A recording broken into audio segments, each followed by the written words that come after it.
10 Things You May Not Know About the Cuban Missile Crisis. Explore 10 surprising facts about the moment when the Cold War turned red hot. 1. The U-2 aerial photographs were analyzed inside a secret office above a used car dealership. The critical photographs snapped by U-2 reconnaissance planes over Cuba were shipped for analysis to a top-secret CIA facility in a most unlikely location, a building above the Stoyart Ford car dealership in a rundown section of Washington, D.C. While used car salesmen were wheeling and dealing downstairs on October 15, 1962, upstairs CIA analysts in the state-of-the-art National Photographic Interpretation Center were working around the clock to scour hundreds of grainy photographs for evidence of a Soviet ballistic missile site under construction.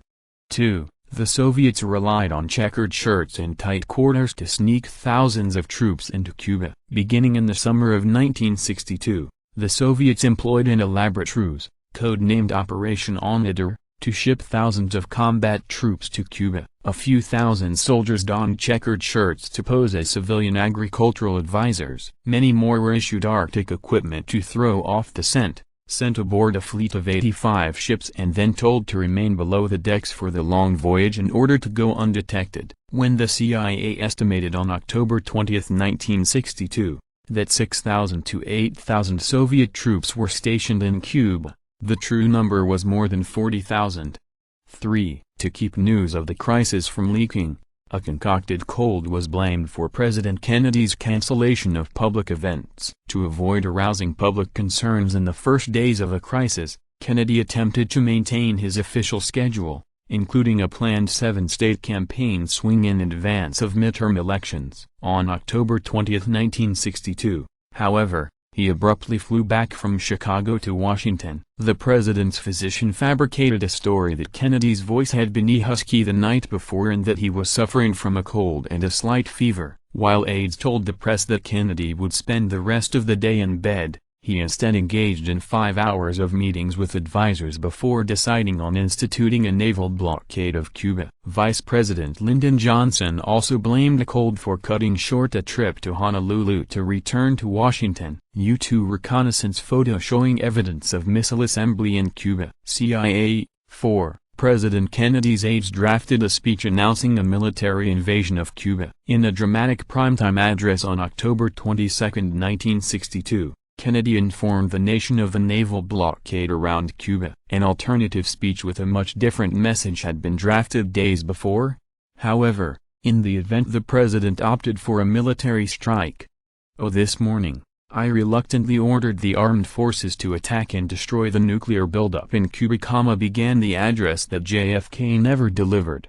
5. A Soviet spy was a valuable mole. Colonel Oleg Penkovsky, a Soviet military intelligence officer, passed along vital espionage about Soviet missile systems including technical manuals to the CIA and British intelligence officials. That knowledge proved extremely valuable for the CIA agents analyzing the aerial photographs taken over Cuba. On October 22, 1962, KGB officials arrested Penkovsky in Moscow, and it is believed he was convicted of espionage and executed in 1963. President Kennedy addresses the nation about the Cuban Missile Crisis on October 22, 1962. John F. Kennedy Presidential Library and Museum. 6. There were American combat fatalities. On October 27, 1962, a Soviet-supplied surface-to-air missile downed an American U-2 plane, killing its pilot, Major Rudolph Anderson, Jr. President Kennedy posthumously awarded him the Distinguished Service Medal. 4 days before Anderson's death,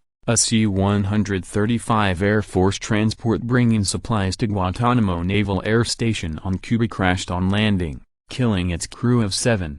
7. Both sides compromised. U.S. Secretary of State Dean Rusk said of the Cuban Missile Crisis, "We're eyeball to eyeball, and I think the other fellow just blinked. That assessment is too one-sided." While on October 28, 1962, Soviet leader Nikita Khrushchev ordered the removal of Soviet nuclear missiles from Cuba, it wasn't a unilateral move. The Americans also secretly pledged to withdraw intermediate nuclear missiles from Turkey and not to invade Cuba.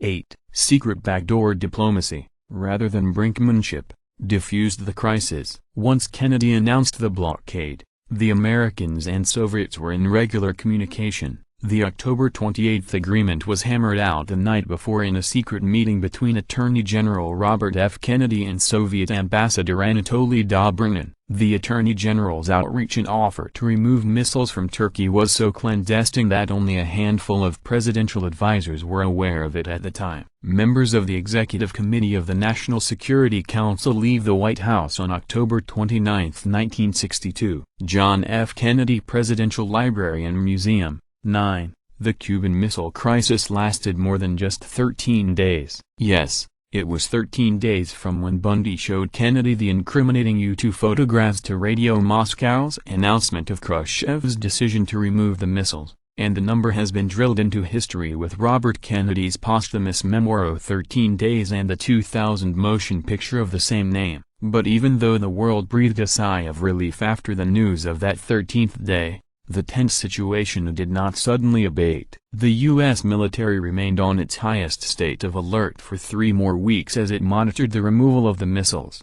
10. Although the Kennedy administration thought all the Soviet nukes were gone, they weren't. President Kennedy, satisfied with Soviet assurances that all nuclear weapons had been removed, lifted the Cuban blockade on November 20, 1962. Recently unearthed Soviet documents have revealed, however, that while Khrushchev dismantled the medium and intermediate-range missiles known to the Kennedy administration, he left approximately 100 tactical nuclear weapons of which the Americans were unaware for decades for possible use in repelling invading forces. Khrushchev had intended to train the Cubans and transfer the missiles to them, as long as they kept their presence a secret. Soviet concerns about whether Castro could be trusted with the weapons mounted, however, and they finally removed the last of the nuclear warheads from Cuba on December 1, 1962.